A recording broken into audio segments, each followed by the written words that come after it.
She thought it was just another routine flight. The passengers around her were laughing, reading, and dozing off as the plane cruised high above the clouds. But when two A-10 Warthogs suddenly locked onto their flight path, fear spread through the cabin. No one knew why they were there until she stood, whispered her legendary call sign, and froze the jets mid-air. What happened next left everyone in awe. What city are you watching from today? If this story resonated with you, hit subscribe for more real stories about extraordinary people. The hum of the engines was steady, almost soothing, as the passenger plane cut across the afternoon sky.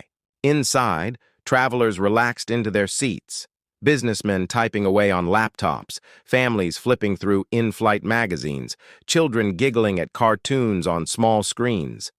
To them, it was just another uneventful journey.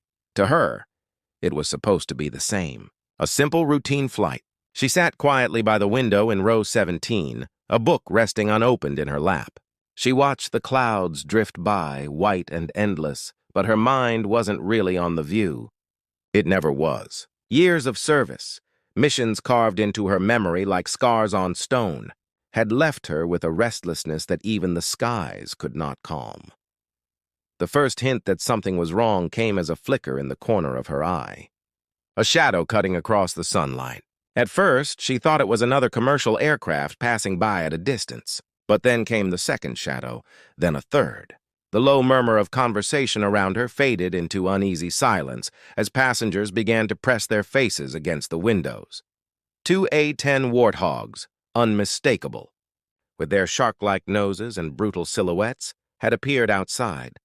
Close enough that even the civilian passengers could see the armaments slung under their wings. They weren't escorting the flight.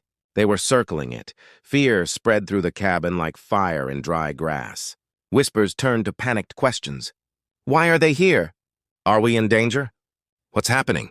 Then the captain's voice broke through on the intercom, strained and tight. Ladies and gentlemen, we've been instructed to divert our course. Please remain calm. But his voice carried something, a tremor of uncertainty. He didn't know why. He didn't know if this diversion was routine or if the unthinkable was about to unfold. She knew. She had seen this pattern before. This wasn't a random intercept. The way the A-10s shifted formation, the way their pilots angled their wings, they were preparing for something. She closed her eyes. For a brief moment, she considered staying silent. After all, she had promised herself she was done with that world. No more uniforms, no more battlefields, no more call signs whispered like ghosts in the dark. She wanted to live as just another passenger, another nameless face in a crowd. But then she heard it, the whimper of a child in the row behind her, the frightened voice of a mother trying to soothe her little boy, the panicked breathing of strangers who didn't understand what was happening. She couldn't stay silent. Rising from her seat, she moved steadily down the aisle, the way one might move toward destiny itself. Eyes followed her, confused, desperate eyes, but she didn't stop. At the cockpit door, a flight attendant blocked her path. "Ma'am, please, you can't—" "I need 30 seconds, she said firmly, her voice steady, carrying a weight that could not be denied. Something in her tone silenced the protest. The attendant stepped aside. Inside the cockpit, the captain and co-pilot were frantically exchanging radio calls. The tension in the air was thick enough to choke on. The captain turned, his expression sharp with disbelief. "Who are you?" "This is restricted." She leaned forward, her voice low, but every syllable cut through the chaos like steel. She gave them her call sign. 2 simple words. The effect was immediate. The co-pilot froze mid-sentence. The radio operator's hand trembled. The captain's face drained of color. They had all heard it before, not in commercial flights, not in training manuals, but whispered in military briefings, spoken of with reverence and a touch of fear. That call sign wasn't just a name. It was a legacy, a ghost from operations no civilian would ever read about. A symbol of someone who had been in places so dangerous, so impossible, that even hardened soldiers whispered her name like a warning and a prayer. The captain repeated her call sign into the radio, his voice unsteady. Static crackled, then silence. Outside the window, the 2 A-10s froze mid-maneuver, holding their positions with eerie precision. Seconds later, One of the jets dipped its wings in a slow, deliberate salute. The second followed, breaking formation and veering away.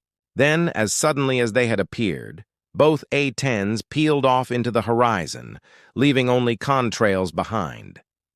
The danger had passed. The cockpit was silent except for the hum of the engines. The captain stared at her, trying to find words. You're her?" She didn't answer.